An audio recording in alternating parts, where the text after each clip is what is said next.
Hello everyone, exam warrior में आप सभी का स्वागत है। दोस्तों, बिहार पुलिस के प्रैक्टिस सेट को आगे बढ़ाते हुए आज हम इस वीडियो में ज्ञान बिंदु के प्रैक्टिस सेट नंबर 3 के प्रश्नों को देखेंगे। इसके पहले की वीडियो में इसके 2 सेट को कर चुके हैं। अगर आपने वो वीडियो नहीं देखी है तो प्लीज चैनल पर जाके देख सकते हैं। तो चलिए शुरू करते हैं। आज का हमारा पहला प्रश्न है, निम्न में से किस ग्रंथ में चारों आश्रम का उल्लेख मिलता है? तो इसका राइट आंसर हो जाएगा ऑप्शन सी, जबालो उपनिषद में चारों आश्रम का उल्लेख मिलता है। ये 4 आश्रम है कौन कौन से? तो ब्रह्मचर्य, गृहस्थ, वानप्रस्थ और संन्यास, ये 4 आश्रम है और इसका उल्लेख किसमें मिलता है? तो जबालो उपनिषद में। और जबालो उपनिषद ये यजुर्वेद का उपनिषद है, आप इसको भी ध्यान रखिएगा। किसका है? तो यजुर्वेद का यह उपनिषद है।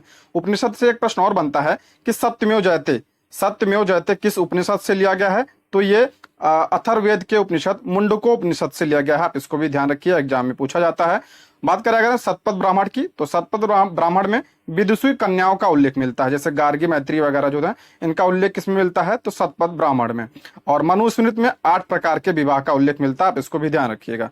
अगला प्रश्न है, निम्नलिखित में से कौन सिकंदर के साथ आने वाला लेखकों में से नहीं है? ध्यान रखिए, इसमें नहीं पूछा है तो कौन नहीं आया था सिकंदर के साथ? इसका राइट आंसर हो जाए ऑप्शन डी, मेगस्थनीज। मेगस्थनीज ये सेल्यूकस निकेटर का राजदूत था, आप इसको भी ध्यान रखिएगा। किसका था? तो सेल्यूकस निकेटर का था। और यह चंद्रगुप्त मौर्य के काल में आया था, आप इसको ध्यान रखिए। चंद्रगुप्त मौर्य के काल में यह भारत आया था। और इसकी एक पुस्तक है इंडिका। क्या नाम है?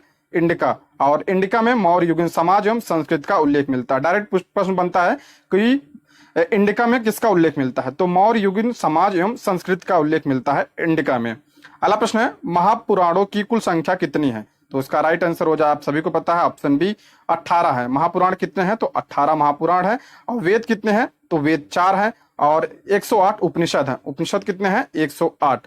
और 6 वेदांग है, आप इसको ध्यान रखिए। कितने वेदांग हैं? तो 6 वेदांग है। बात करें अगर वेद के, वेद 4 है कौन कौन से? ऋग्वेद, यजुर्वेद, सामवेद और अथर्ववेद। ऋग्वेद को सबसे पुराना वेद और यजुर्वेद को कर्मकांडी वेद कहा जाता है। और भारतीय संगीत का जनक किसे कहा जाता है? तो सामवेद को कहा जाता है। और अथर्ववेद में जादू टोना का उल्लेख मिलता है, आप इसको ध्यान रखिएगा। अगला है, निम्न में से कौन कृषि विभाग से संबंधित है? तो इसका राइट आंसर हो जाएगा ऑप्शन बी, दीवाने को ही ये कृषि विभाग से संबंधित। ये चारों जो विभाग हैं ये दिल्ली सल्तनत के विभाग हैं। तो कृषि विभाग से कौन संबंधित है? दीवाने कोही। दीवाने कोही की स्थापना किसने की थी? तो मोहम्मद बिन तुगलक ने की थी, आप इसको ध्यान रखिए, पूछा जाता है। मोहम्मद बिन तुगलक ने दीवाने कोही की स्थापना की थी।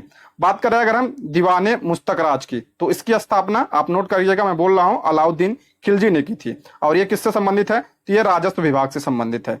बात करें अगर हम दीवाने अर्ज की, तो ये सैन्य विभाग है। कौन सा विभाग है? सैन्य विभाग है। और इसकी स्थापना बलबन द्वारा की गई थी। और दीवाने बंदगान, तो दीवाने बंदगान ये दास विभाग है और इसकी स्थापना फिरोज शाह तुगलक द्वारा की गई थी, आप इसको ध्यान रखिएगा। अगला प्रश्न है, निम्न में से किस शासक ने आंध्र भोज, अभिनव भोज, आंध्र पितामह की उपाधि धारण किया था? तो इसका राइट आंसर हो जाएगा ऑप्शन ए, कृष्णदेवराय। कृष्णदेवराय विजयनगर साम्राज्य के तुलु वंश के शासक थे, आप इसको ध्यान रखिएगा। किस वंश के थे? तो तुलु वंश के शासक थे। अगर बात करें हम विजयनगर साम्राज्य की, तो विजयनगर साम्राज्य की स्थापना 1336 ईस्वी में हरियर और बुक्का ने की थी।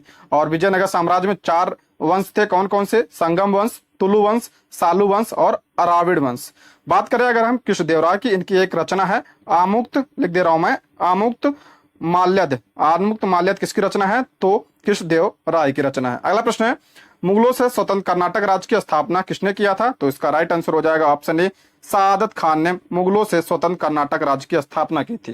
कर्नाटक पहले दक्कन में मुगल साम्राज्य का एक प्रांत था और इसकी स्थापना 1720 में, ध्यान रखिए, 1720 में स्वतंत्र कर्नाटक की स्थापना की थी। किसने? सादत खान ने। और इसकी राजधानी अर्काट को राजधानी बनाया था इसने, ठीक है। अगला है, तृतीय आंग्ल मैसूर युद्ध के समय गवर्नर जनरल कौन था? ये कई सेट में क्वेश्चन आ चुका है, मोस्ट इंपॉर्टेंट प्रश्न है। तो इसका राइट आंसर हो जाएगा ऑप्शन बी, कॉर्नवालिस। तृतीय आंग्ल मैसूर युद्ध के समय गवर्नर जनरल कौन था? तो कॉर्नवालिस था। ध्यान रखिए, कॉर्नवालिस को सिविल सेवा का जनक भी कहा जाता है और अस्थायी बंदोबस्त भी इसने लागू किया था, आप इसको भी ध्यान रखिएगा। अगर कुल कितने आंग्ल मैसूर युद्ध हुए थे? तो 4 आंग्ल मैसूर युद्ध हुए थे। कौन कौन से? पहला का हुआ था, आप नोट करिएगा, 1767 से 1769 तक पहला हुआ था, उस समय गवर्नर जनरल था कर्टियर। और दूसरा हुआ था 1780 से 1784 तक, किसके उस समय गवर्नर कौन था? Warren Hasting. और तीसरा 1790 से 1792 कॉर्नवालिस था। और चौथा 1799 में, और उस समय गवर्नर जनरल कौन था? तो वेलेस्ली था। और इसी युद्ध में 1799 में ही टीपू सुल्तान मारा गया था। आप इसको भी ध्यान रखिएगा। अगला है, निम्न में से किस विद्रोह से संबंध भगत जवाहर मल का था? तो इसका राइट आंसर हो जाएगा ऑप्शन सी, कूका आंदोलन। कूका आंदोलन का संबंध किससे था? तो भगत जवाहर मल का था। कूका आंदोलन ये पंजाब का आंदोलन था। ठीक है, आप इसको ध्यान रखिएगा। अगला प्रश्न है, 1857 ईस्वी की क्रांति का नेतृत्व इलाहाबाद से किसने किया था? मोस्ट इंपॉर्टेंट प्रश्न है, तो इसका राइट आंसर हो जाएगा ऑप्शन बी, लियाकत अली ने इलाहाबाद से किया था। बात करें अगर हम लखनऊ से कौन किया था, तो बेगम हजरत महल ने लखनऊ से किया था, और खान बहादुर खान ने बरेली से किया था। आप इसको ध्यान रखिए। और मौलवी अहमदुल्ला, तो ये फैजाबाद से नेतृत्व किया था। आप इसको ध्यान रखिए। अगला प्रश्न है, किसने कहा था कि कांग्रेस लड़खड़ा कर गिर रही है, भारत में रहते हुए मेरी इच्छा है कि उसे शांतिपूर्वक मरने में मदद कर सकूं? तो इसका राइट आंसर हो जाएगा ऑप्शन बी, लॉर्ड कर्जन ने यह कहा था। बात करें हम लॉर्ड कर्जन की, इसका कार्यकाल कब से कब था? तो 1899 से 1905 तक ये भारत का वायसराय था, और इसी के समय में बंगाल का विभाजन हुआ था 1905 में। ठीक है। अगला प्रश्न है, बंगाल विभाजन के विरोध में स्वदेशी आंदोलन की घोषणा कब किया गया था? तो इसका राइट आंसर हो जाएगा 7 अगस्त 1905 को बंगाल विभाजन के विरोध में स्वदेशी आंदोलन की घोषणा की गई थी। ठीक है। और 7 अगस्त को हथकरघा दिवस भी मनाया जाता है। आप इसको ध्यान रखिएगा। और बंगाल का विभाजन 1905 में हुआ था, और इसको रद्द कब किया गया था बंगाल विभाजन को? तो 1911 में इसे रद्द किया गया था। दोस्तों, ज्ञान बिंदु के अलावा एडुटेरिया, किरण पब्लिकेशन और एसके सर की जो 4100 प्रश्नों को बुक आई है, हमने उसका भी प्रैक्टिस सेट शुरू किया है। अगर आपने वो नहीं देखा है तो प्लीज चैनल पर जाके देख सकते हैं, और हमारे साथ बने रहने के लिए प्लीज हमारे चैनल को सब्सक्राइब करें, और अगर आपको वीडियो पसंद आती है तो लाइक, शेयर और कमेंट भी करें। तो अगला प्रश्न देखते हैं, the last judgement and the fall of man किनकी कृतियां हैं? तो इसका राइट आंसर हो जाएगा ऑप्शन ए, माइकल एंजेलो की ये कृतियां हैं। अगला प्रश्न है, असत्य कथन का चयन करें। पहला कह रहा है, इंग्लैंड में गौरवपूर्ण क्रांति 1688 में हुई थी, सही है। सप्तवर्षीय युद्ध इंग्लैंड एवं फ्रांस के बीच हुआ था, यह भी सही है। गुलाबों का युद्ध इंग्लैंड में हुआ था, यह भी सही है। और एलिजाबेथ प्रथम का संबंध स्टुअर्ट वंश से था, तो गलत हो जाएगा। इनका संबंध किससे था? तो ट्यूडर वंश से था। ठीक है। अगला प्रश्न है, सूर्य से दूरी के अनुसार ग्रहों का कौन सा क्रम सही है? तो देख लेते हैं। तो सूर्य से दूरी क्रम, बुध, शुक्र, पृथ्वी, मंगल, उसके बाद कौन सा ग्रह होता है? उसके बाद बृहस्पति होता है, उसके बाद तो शनि। ठीक है। उसके बाद अरुण, उसके बाद फिर वरुण होता है। तो इसका राइट आंसर हो जाएगा ऑप्शन ए। अगर पूछा जाए आकार के अनुसार, तो आकार के अनुसार सबसे बड़ा कौन सा होता है? तो बृहस्पति सबसे बड़ा होता है, उसके बाद शनि होता है, उसके बाद अरुण होता है, उसके बाद वरुण होता है, फिर उसके बाद पृथ्वी आती है, फिर शुक्र, फिर मंगल, और सबसे छोटा ग्रह कौन सा है? तो बुध है। अगला प्रश्न है, असत्य कथन का चयन करें। पहला कह रहा है, उत्तरी अमेरिका माउंट मैकिनले, सही है। दक्षिण अमेरिका ओजस डेल सलाडो, ये भी सही है। और ऑस्ट्रेलिया माउंट क्योस्कू, ये भी सही है। तो यूरोप में माउंट किलिमंजारो यूरोप में नहीं है, तो इसका राइट आंसर हो जाएगा ऑप्शन डी। तो माउंट किलिमंजारो कहाँ है? तो ये अफ्रीका में है, तंजानिया देश में। ठीक है। अगला प्रश्न है, भारत का मानक समय रेखा निम्नलिखित में से किस राज्य से होकर नहीं गुजरती है? ध्यान किसी ने पूछा किस राज्य से होकर नहीं गुजरती है, तो भारत की समय रेखा तो 5 राज्यों से होकर गुजरती है। कौन कौन से राज्य है आप नोट करिएगा, यूपी, एमपी, छत्तीसगढ़, उड़ीसा और आंध्र प्रदेश से गुजरती है। तो किससे नहीं गुजरती है? तो झारखंड से नहीं गुजरती है। तो इसका राइट आंसर हो जाएगा ऑप्शन डी। अगला प्रश्न है, निम्नलिखित में से कौन सा राज्य नेपाल के साथ सीमा नहीं बनाता है? नेपाल के साथ कितने राज्य सीमा बनाते हैं? तो 5 राज्य सीमा बनाते हैं। आप रिवीजन करिएगा कौन कौन से, उत्तराखंड, यूपी, बिहार, पश्चिम बंगाल और सिक्किम, 5 राज्य इससे सीमा बनाते हैं। कौन सा नहीं बनाता है? तो असम नहीं बनाता। ऑप्शन सी इसका राइट आंसर हो जाएगा। अगला प्रश्न है, किस दर्रे से होकर ब्रह्मपुत्र नदी भारत में प्रवेश करती है? तो इसका राइट आंसर हो जाएगा ऑप्शन बी, यांगयाब दर्रे से होकर ब्रह्मपुत्र नदी भारत में प्रवेश करती है। अब ब्रह्मपुत्र नदी भारत से बहने वाली सबसे बड़ी नदी है, और इसकी लंबाई कितनी है? 2900 किलोमीटर इसकी लंबाई है। ठीक है। और इसी नदी पे एक द्वीप है, माजुली द्वीप। पूछा जाता है माजुली द्वीप किस नदी पे है? तो किस पे है? ये ब्रह्मपुत्र नदी पे है और असम में है। ठीक है। अगला प्रश्न है, बृहद हिमालय को लघु हिमालय से कौन अलग करता है? तो इसका राइट आंसर हो जाएगा option B, main central thrust, यानी MCT अलग करता है। किससे? बृहद हिमालय को लघु हिमालय से यह अलग करता है। अगर पूछा जाए ट्रांस हिमालय को बृहद हिमालय से कौन अलग करता है? तो Indus Tsangpo suture zone यानी हिंज लाइन करता है ट्रांस हिमालय को बृहद हिमालय से। और मेन बाउंड्री फॉल्ट ये किससे अलग करता है? तो लघु हिमालय को शिवालिक श्रेणी से अलग अलग करता है, और हिमालयन फ्रंट फॉल्ट या शिवालिक श्रेणी को उत्तरी मैदान से अलग करता है। आप इसको भी ध्यान रखिएगा। अगला प्रश्न है, अलकनंदा और मंदाकिनी के संगम को किस नाम से जाना जाता है? तो इसका राइट आंसर हो जाएगा ऑप्शन सी, रुद्रप्रयाग। अलकनंदा और मंदाकिनी के संगम को किससे जाना जाता है? तो रुद्रप्रयाग से। आप रिवीजन करिएगा, टोटल कितने हैं? तो 4 संगम बनते हैं। कौन कौन से? धौलावीरा और अलकनंदा जब मिलती है तो क्या बनता है? तो विष्णु प्रयाग बनता है। और पिंडार और अलकनंदा जब मिलती है तो कौन सा बनता है? तो कर्णप्रयाग बनता है। और भागीरथी और अलकनंदा जब मिलती है तो कौन सा बनता है? तो देवप्रयाग बनता है। ठीक है। अगला प्रश्न है, निम्न में से कौन सा जलप्रपात चंबल नदी पर अवस्थित है? इसका राइट आंसर हो जाएगा ऑप्शन बी, आप चुलिया जलप्रपात। चुलिया जलप्रपात या चंबल नदी पर स्थित है। बात करेगा धुआंधार की, तो यह नर्मदा नदी पर है। शिव समुद्रम ये कावेरी नदी पर है, और बिहार यह टोंस नदी पर स्थित है।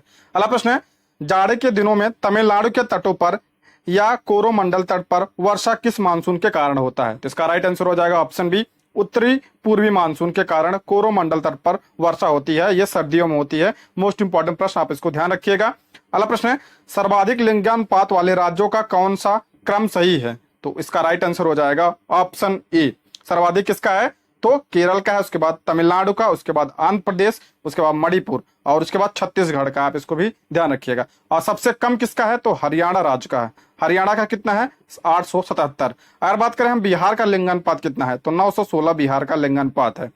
अगला प्रश्न है, निम्न में से कौन परियोजना सतलज नदी पर स्थित है? तो इसका राइट आंसर हो जाएगा ऑप्शन ए, सरहिंद नहर परियोजना। यह सतलज नदी पर स्थित है। और तुलबुल परियोजना यह किस पे है? तो यह झेलम नदी पर है। और दुल्हस्ती परियोजना यह चिनाब नदी पे है। चिनाब नदी पे कौन सा है? तो दुल्हस्ती परियोजना। और तिलैया परियोजना यह बराकर नदी। बराकर नदी यह दामोदर नदी की सहायक नदी है। अगला प्रश्न है, प्रथम पृथ्वी शिखर सम्मेलन कहाँ हुआ था? तो इसका राइट आंसर हो जाएगा ऑप्शन ए, ब्राजील में हुआ था। रियो डी जेनेरियो में प्रथम पृथ्वी सम्मेलन हुआ था। कब हुआ था? 1992 में हुआ था, यानी 1992 में यह सम्मेलन हुआ था। अगला प्रश्न है, जैव संसाधन तथा सतत विकास संस्थान कहाँ अवस्थित है? तो इसका राइट आंसर हो जाएगा ऑप्शन सी, इम्फाल अरुणाचल प्रदेश में स्थित है।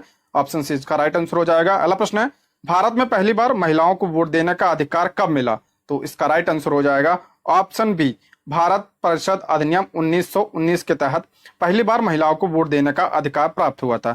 और 1919 के इस जो अधिनियम आया था, इससे प्रांतों में द्वैत शासन पूछा जाता था। प्रांतों में द्वैत शासन की शुरुआत कब से हुई थी? तो भारत परिषद अधिनियम 1919 के तहत। अगला प्रश्न है, स्वतंत्र भारत के पहले मंत्रिमंडल में श्रम मंत्री कौन है? इसका राइट आंसर हो जाएगा ऑप्शन ए, जगजीवन राम। जगजीवन राम स्वतंत्र भारत के पहले मंत्रिमंडल के श्रम मंत्री थे। अगर बात करें सरदार बलदेव सिंह की, तो ये रक्षा मंत्री थे। राजकुमारी अमृत कौर ये स्वास्थ्य मंत्री थी। और सी.एच. भाभा ये वाणिज्य मंत्री थे। ठीक है। अगला प्रश्न है, भारत के संविधान की प्रस्तावना में कितने प्रकार की न्याय की चर्चा की गई है? तो इसका राइट आंसर हो जाए ऑप्शन सी, 3 न्याय की। कौन कौन से? सामाजिक न्याय, आर्थिक न्याय और राजनीतिक न्याय। अगला प्रश्न है, संस्कृत और शिक्षा संबंधी अधिकार की चर्चा किस अनुच्छेद में किया गया है? तो इसका राइट आंसर हो जाएगा किसमें किया गया? संस्कृत और शिक्षा संबंधित ये मूल अधिकार है। तो इसका राइट आंसर हो जाएगा ऑप्शन डी, 29 और 30 में इसका उल्लेख किया गया है। बात करें अगर 19 से 22 में किसका किया गया है? तो स्वतंत्रता के अधिकार का उल्लेख किया गया है। और 23-24 में तो शोषण के विरुद्ध का अधिकार। और अनुच्छेद 25 से 28 में तो इसमें धर्म की स्वतंत्रता का अधिकार शामिल है। और मूल अधिकार तो 12 से 36 तक आर्टिकल है मूल अधिकार का। और किस भाग में? भाग 3 में। और ये किस देश से लिया गया है? तो ये अमेरिका से लिया गया है। अगला प्रश्न है, निम्न में से किस राज्य में विधान परिषद नहीं है? तो इसका राइट आंसर हो जाएगा ऑप्शन डी, तमिलनाडु में विधान परिषद नहीं है। किन किन राज्यों में विधान परिषद है? तो टोटल 6 राज्यों में है। कौन कौन से? एक नोट करिएगा आप, बिहार, आंध्र प्रदेश, तेलंगाना, महाराष्ट्र, यूपी और कर्नाटक में विधान परिषद है। अगला है, सर्वोच्च न्यायालय के न्यायाधीशों की नियुक्ति किस अनुच्छेद के तहत किया जाता है? तो इसका राइट आंसर हो जाएगा ऑप्शन ए, आर्टिकल 124 के तहत सर्वोच्च न्यायालय के न्यायाधीशों की नियुक्ति की जाती है। बात करें अगर हम सर्वोच्च न्यायालय की, तो ये किस भाग में है? तो संविधान के भाग 5 में अध्याय 4 में। ठीक है। संघ की न्यायपालिका का उल्लेख किसमें है? तो संविधान के भाग 5 में और अध्याय 4 में इसका उल्लेख है। आर्टिकल की बात करें तो 124 से लेकर 147 तक इसका उल्लेख किया गया है।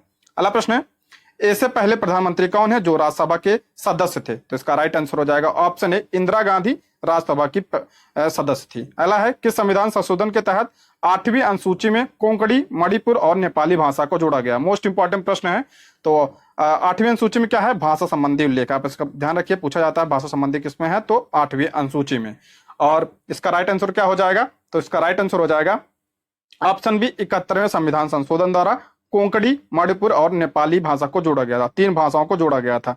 और कब हुआ था ये? तो 1992 में यह संविधान संशोधन हुआ था। और एक प्रश्न और बनता है कि किस संविधान संशोधन द्वारा बोडो, डोंगरी, मैथिली और संथाली इन 4 भाषाओं किससे जोड़ा गया है? तो 92 में संविधान संशोधन 2003 के तहत इसको जोड़ा गया था। 4 भाषा बोडो, डोंगरी, मैथिली और संथाली को। ठीक है।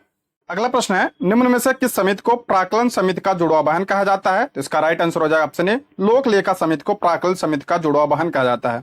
और प्राक्कलन समिति यह सबसे बड़ी समिति होती है। इसमें 30 सदस्य होते हैं और सभी सदस्य इसमें लोकसभा के होते हैं। और लोक लेखा समिति में 22 सदस्य होते हैं और इसमें 15 लोकसभा से और 7 सदस्य राज्यसभा से होते हैं। अगला प्रश्न है, अंतर्राज्यीय परिषद की बैठक साल में कितनी बार की जाती है? तो इसका राइट आंसर हो जाएगा ऑप्शन डी, 3 बार की जाती है अंतर्राज्यीय परिषद की बैठक। अगर बात करें अंतर्राज्यीय परिषद का उल्लेख किसमें है, तो संविधान के 263 अनुच्छेद में इसका उल्लेख है। अगला है, एक पेटा में 10 का कितना घात होता है? तो इसका राइट आंसर हो जाएगा ऑप्शन ए, 10 घात 15 को पेटा कहा जाता है। और ध्यान रखिए, अगर 10 घात 18 हो इसको क्या कहा जाता है? एक्सा कहा जाता है। और 10 घात 24 को क्या कहा जाता है? योट्टा कहा जाता है। ठीक है। और 10 घात 21 को क्या कहा जाता है? जेट्टा कहा जाता है। क्या कहा जाता है? जेट्टा। और 10 घात 3 को आपको पता है किलो कहा जाता है, 10 घात 6 को मेगा, 10 घात 9 को गीगा, 10 घात 12 को टेरा। अगर पूछा जाए 10 घात -15, अगर यहाँ -15 होता है तो क्या कहा जाता है? तो उसे फेमटो कहा जाता है। क्या कहा जाता है? फेमटो कहा जाता है। अगला प्रश्न है, संवेग का एसआई मात्रक क्या होता है? तो इसका राइट आंसर हो जाएगा, संवेग बराबर क्या होता है? तो द्रव्यमान इंटू वेलोसिटी यानी वेग। संवेग बराबर द्रव्यमान गुणे वेग होता है।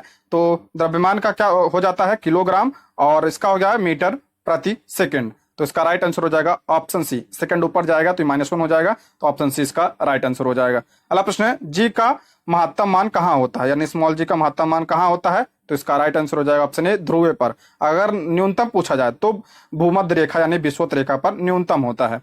अगला है, बैरोमीटर की पाठ्यांक जब धीरे धीरे नीचे गिरता है तो मौसम की संभावना क्या होता है? जो बैरोमीटर है इससे क्या नापा जाता है? तो वायु दबाव नापा जाता है बैरोमीटर से। और ये जब ये क्या कर रहा है? नीचे धीरे धीरे नीचे गिरता है, तो इसका राइट आंसर हो जाएगा ऑप्शन बी, वर्षा का। जब अचानक से गिर जाता है तो वो तूफान का होता है। समान रहता है तो दिन साफ रहता है। अगला है, ध्वनि अपने किस गुण के कारण मार्ग में आने वाले अवरोध को के किनारे मुड़कर आगे बढ़ता है? तो इसका राइट आंसर हो जाएगा, इसे क्या कहा जाता है? विवर्तन कहा जाता है। जैसे अगर कोई ध्वनि आ रही है तो किसी माध्यम से मुड़कर जब मुड़ जाती है उसे क्या कहा जाता है? विवर्तन कहा जाता है। अगला है, निम्न में से कौन सा यंत्र विद्युत परिपथ में विद्युत धारा की उपस्थिति को बताता है? तो इसका राइट आंसर हो जाएगा, क्या बताता है? तो गैल्वेनोमीटर यह बताता है। ठीक है। और विद्युत धारा को किससे मापा जाता है? तो एमीटर से नापा जाता है। अगला प्रश्न है, निम्न में से किस दर्पण का प्रयोग पश्च दर्पण यानी साइड मिरर के रूप में किया जाता है? यानी जो गाड़ियों में साइड मिरर के रूप में किसका प्रयोग किया जाता है? तो ऑप्शन बी, उत्तल दर्पण का प्रयोग किया जाता है। और अब बात करें अगर हेडलाइट में, तो हेडलाइट में अवतल दर्पण का प्रयोग किया जाता है। अगला प्रश्न है, खनिज तेल या कच्चे तेल में से शुद्ध डीजल या पेट्रोल किस विधि द्वारा अलग किया जाता है? तो इसका राइट आंसर हो जाएगा ऑप्शन बी, आंशिक आसमान विधि के द्वारा। अगला है, एवोगाड्रो संख्या किसे कहा जाता है? तो इसका राइट आंसर हो जाएगा ऑप्शन बी, 6.022 गुणे 10 घात 23 को एवोगाड्रो संख्या कहा जाता है। अगला प्रश्न है, किस नियम के अनुसार स्थिर ताप पर गैस की नियत मात्रा का आयतन उसके दाब के व्युत्क्रमानुपाती होता है? इसका राइट आंसर हो जाएगा ऑप्शन ए, बायल के नियम के अनुसार। अगला है, लेंथेनाइड श्रेणी में परमाणु संख्या कहां से कहां तक आता है? तो इसका राइट आंसर हो जाएगा, अवसाणी की बात हो रही है तो इसका राइट आंसर हो जाएगा ऑप्शन सी, 57 से 71 के जो तत्व होते हैं उसे लेंथेनाइड श्रेणी में रखा गया है। और एक्टिनाइड में 89 से 103 के तत्व आते हैं। अगला प्रश्न है, धावन सोडा की रासायनिक सूत्र, धावन सोडा का रासायनिक सूत्र क्या होता है? तो सोडियम कार्बोनेट, तो यानी Na2CO3H10H2O। इसका राइट आंसर हो जाएगा ऑप्शन सी। अगला प्रश्न है, पत्तियों का रंग पीला किस बॉडी लवक के कारण होता है? इसका राइट आंसर हो जाएगा ऑप्शन बी, कैरोटीन के कारण पत्तियों का रंग पीला होता है। गाजर में कैरोटीन पाया जाता है, लाइकोपीन में यह किसमें पाया जाता है? टमाटर का लाल रंग जो होता है लाइकोपीन के कारण होता है। और बिटानिन यह चुकंदर में पाया जाता है।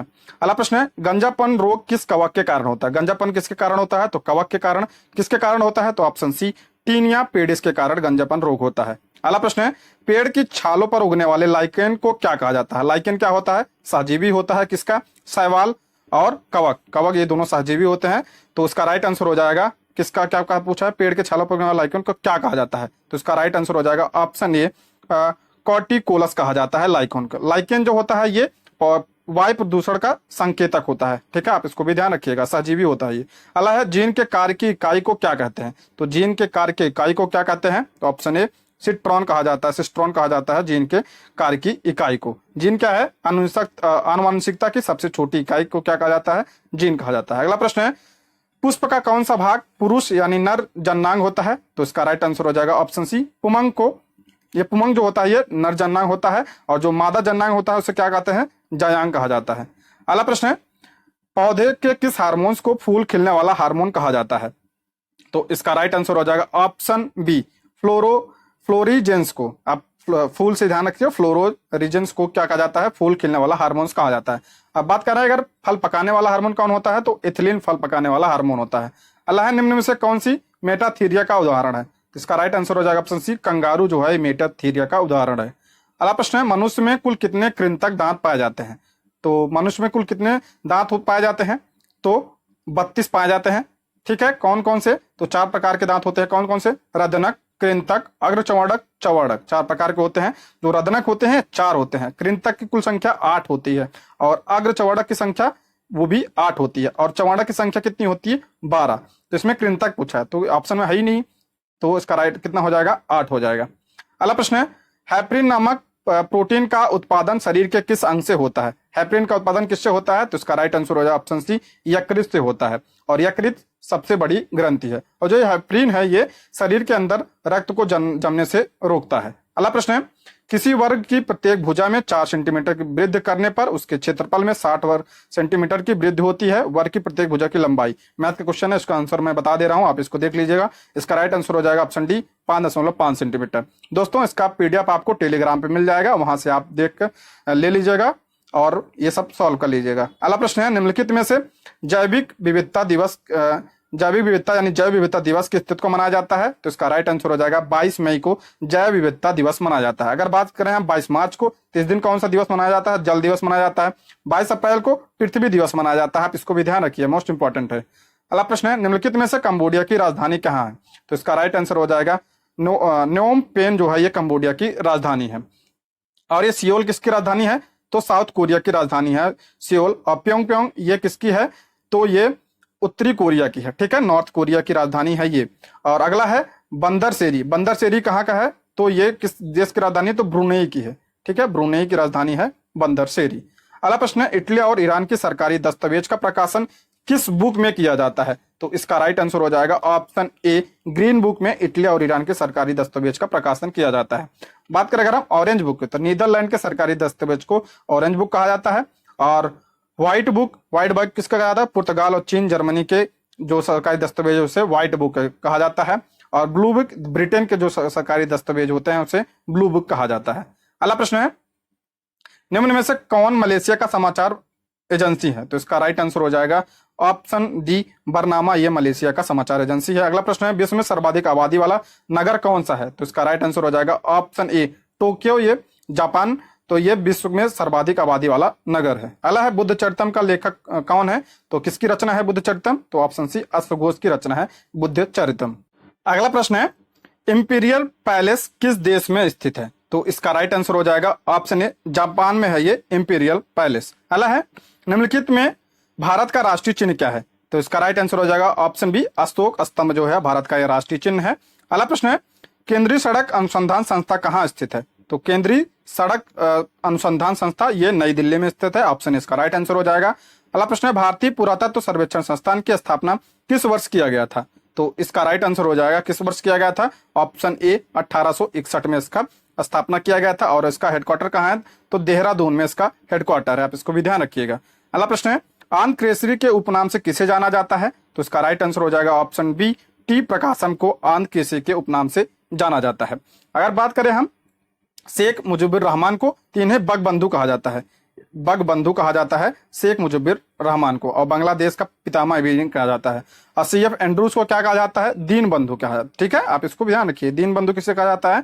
तो CF एंड्रूज को कहा जाता है। अगला है ऊषा थेरोड समिति का संबंध किससे है? तो इसका राइट आंसर हो जाएगा ऑप्शन ए, देश में सभी गांवों में वित्तीय सेवाएं उपलब्ध कराने के उद्देश्य से। अगला प्रश्न है भारत की राष्ट्रीय आय और प्रति व्यक्ति आय की गणना प्रथम प्रयास दादा भाई नौरोजी ने वर्ष 1867-68 में किया था। तो प्रति व्यक्ति आय कितना था उस समय? तो उसका राइट आंसर हो जाएगा ऑप्शन ए 20 रुपए। ध्यान रखिए, डायरेक्ट पूछा जाता है कि सर्वप्रथम प्रति व्यक्ति आय का जो गणना किसने किया था? तो दादा भाई नौरोजी ने किया था। अगला प्रश्न है राष्ट्रीय आय लेखांकन का जन्मदाता किसे कहा जाता है? तो इसका राइट आंसर हो जाएगा ऑप्शन ए, साइमन कुजनेट्स को राष्ट्रीय आय लेखांकन का जन्मदाता कहा जाता है। अगला है क्षेत्रीय ग्रामीण बैंक की स्थापना कब हुई थी? तो इसका राइट आंसर हो जाएगा ऑप्शन ए, 1975 में क्षेत्रीय ग्रामीण बैंक की स्थापना हुई थी। अगला प्रश्न है पहली बार राज्य अर्थव्यवस्था सिद्धांत निम्न में से कौन दिया था? तो इसका राइट आंसर हो जाएगा ऑप्शन ए, कार्ल मार्क्स ने पहली बार राज्य अर्थव्यवस्था सिद्धांत दिया था। अगला है दोहा में आयोजित स्नूकर चैंपियनशिप 2023 का खिताब किसने जीता है? तो इसका राइट आंसर हो जाएगा ऑप्शन बी, पंकज अडवाणी। ऐसा डायरेक्ट पूछ लिया जाता है, पंकज अडवाणी किस खेल से संबंधित है? तो स्नूकर से संबंधित है ये। अगला प्रश्न है फरवरी 2023 में निम्नलिखित में से किस देश ने अंतरराष्ट्रीय सौर गठबंधन फ्रेमवर्क समझौते पर हस्ताक्षर किया है? तो कौन किया है? तो इसका राइट आंसर हो जाएगा ऑप्शन सी, कांगो गणराज्य। ठीक है। अगला प्रश्न है हाल में हुए नियुक्तियों में कौन सुमेलित है? पहला कह रहा है नील मोहन, यूट्यूब के नए CEO है, सही है। और एस अब्दुल नाजिर, ये आंध्र प्रदेश के राज्यपाल, सुप्रीम कोर्ट के पूर्व जस्टिस हैं, ये भी सही है। अगला है BBR सुब्रमण्यम, ये नीति आयोग के CEO हैं, तो ये भी सही है। तो इसका राइट आंसर हो जाएगा ऑप्शन डी। अगला प्रश्न है भारत की राष्ट्रपति श्रीमती द्रौपदी मुर्मू ने 7वें अंतर्राष्ट्रीय धम्म सम्मेलन का उद्घाटन कहाँ किया? तो इसका राइट आंसर हो जाएगा ऑप्शन बी, भोपाल मध्य प्रदेश में। ध्यान रखिए 7वें नंबर का था ये। अगला प्रश्न है कोलंबिया में आयोजित भारोत्तोलन विश्व चैंपियनशिप में मीराबाई चानू ने कौन सा पदक जीता है? तो इसका राइट आंसर हो जाएगा ऑप्शन बी, रजत पदक जीता है मीराबाई चानू। और किस खेल से संबंधित है? तो भारोत्तोलन से। अगला प्रश्न है अब मैथ का प्रश्न है, इसका उत्तर मैं बता दे रहा हूं, आप इसको जो है PDF से डाउनलोड कर लीजिएगा, आप सॉल्व कर लीजिएगा। पहला करा कितने प्रतिशत वार्षिक दर से 10 वर्ष में किसी धन का साधारण ब्याज मूलधन का 2/5 होगा? तो इसका राइट आंसर हो जाएगा ऑप्शन ए, 4%। अगला प्रश्न है 50 से छोटी अभाज्य संख्याएं कितनी है? तो इसका राइट आंसर हो जाएगा ऑप्शन बी, कितनी है? Option B. अगला प्रश्न है एक व्यक्ति अपना टाइपराइटर 5% हानि का पर बेचता है, यदि वह इसे 80 रुपए अधिक में बेचता है तो उसे 5% लाभ होता है। टाइपराइटर का क्रय मूल्य ज्ञात करना है। तो ऑप्शन बी क्या हो जाएगा इसका राइट आंसर? Option D. अगला प्रश्न है 83 का हो जाएगा ऑप्शन ए, 30 डिग्री सेल्सियस। अगला प्रश्न है 84 का हो जाएगा आपका ऑप्शन डी। ठीक है। अगला है 85, तो 85 का हो जाएगा ऑप्शन ए। और अगला है 86 का हो जाएगा 86 का, तो ऑप्शन सी, 50 इसका राइट आंसर हो जाएगा। अगला प्रश्न है 87 का राइट आंसर हो जाएगा ऑप्शन ए। अगला है 88 का राइट आंसर क्या हो जाएगा? ऑप्शन डी, ऑप्शन डी 88 का राइट आंसर हो जाएगा। 89 का हो जाएगा, 89 का ऑप्शन सी राइट आंसर हो जाएगा। और 90 का क्या हो जाएगा? 90 का ऑप्शन ए राइट आंसर हो जाएगा।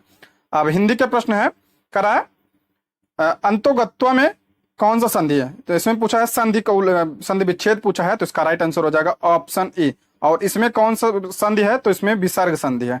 ठीक है, और ये विसर्ग का ओ हो जा रहा है, तो इसका राइट आंसर हो जाएगा ऑप्शन ए। अगला प्रश्न है कमल का पर्यायवाची है, तो कमल का पर्यायवाची क्या है? तो इसका राइट आंसर हो जाएगा ऑप्शन सी, नीरज। कमल कौन कौन से पर्यायवाची होते हैं जिसमें जा होता है? जैसे नीरज, सरोज, जलज, कुंज, अंबुज, पुष्कर, ये किसके होते हैं? नीरज के। ध्यान रखिए अगर ये जैसे सरोज है, जलद है, अगर यहाँ दा आ जाता है, ठीक है, जैसे जलद है, तो वो किसका हो जाता है? अंबर का पर्यायवाची हो जाता है। अगला प्रश्न है मिश्र वाक्य क्या है? तो मिश्र वाक्य क्या है? तो इसका राइट आंसर ऑप्शन सी, उसके पास जो कुछ था वह खो गया। अगला प्रश्न है हाथी की स्त्रीलिंग होगा, यानी हाथी का स्त्रीलिंग क्या होगा? तो हथनी हाथी का होता है, ऑप्शन सी इसका राइट आंसर हो जाएगा। अगला प्रश्न है निम्नलिखित में से कौन शब्द उभयलिंगी है? तो इसका राइट आंसर हो जाएगा ऑप्शन ए, डॉक्टर। डॉक्टर जो है स्त्रीलिंग में प्रयोग होता है और पुल्लिंग में भी प्रयोग होता है, इसका राइट आंसर हो जाएगा ऑप्शन ए। विद्वान का विदुषी हो जाता है, अभिनेत्री का अभिनेता होता है अगला वचन, और गायक का गायिका हो जाता है, तो उभयलिंग कौन सा है? तो इसका राइट आंसर हो जाता है ऑप्शन ए डॉक्टर। अगला इंग्लिश का प्रश्न है, इडियम फ्रेज है करा to poke once knows into, यानी किसी के नाक में दम करना। इसका मुहावरा है ये, इसका अर्थ क्या होता है? तो इसका अर्थ है ऑप्शन बी हो जाएगा टू इंटरफेयर, यानी दखलंदाजी करना। करा है एक्सप्रेस कौन कर रहा है? तो इसका राइट आंसर हो जाएगा ऑप्शन बी। अगला प्रश्न है, choose the word that can substitute the given group of words. कह रहा है a group of people who have no permanent एडोप but wonder from place of place, यानी कह रहा है ऐसे लोग का समूह जिनका कोई स्थायी निवास नहीं है, वो जगह जगह भटकते रहते हैं, उन्हें क्या कहा जाता है? नोमैड कहा जाता है, यानी घुमक्कड़ कहा जाता है। ऑप्शन इसका राइट आंसर हो जाएगा। अगला प्रश्न है, सिनोनिम्स पूछा है हार्टलेस का। हार्टलेस का सिनोनिम्स क्या हो जाएगा? ऑप्शन बी क्रूएल, निर्दयी इसका सिनोनिम्स हो जाएगा। अगला प्रश्न है, चूज द वर्ड अपोजिट पूछा है, अपोजिट विलोम पूछा है, तो किसका पूछा है? कर्टेल्ड का। कर्टेल्ड का क्या विलोम हो जाएगा? लेंथेड, लेंथनेड जो है इसका विलोम हो जाएगा। कर्टेल मतलब होता है कटौती करना, और इसका मतलब होता है इंक्रीज यानी बढ़ाना। अगला प्रश्न है, कह रहा है कि अंडरलाइन जो किया गया है इसमें करेक्ट क्या होगा? He started A newly jobs on Tuesday, तो इसका राइट आंसर हो जाएगा ऑप्शन ए। यहाँ होगा ए न्यू जॉब, ठीक है, न्यूली नहीं होगा, न्यू जॉब होगा, तो ऑप्शन हो जाएगा इसका ऑप्शन बी। दोस्तों ये रहे आज के प्रश्न। Thank you for watching.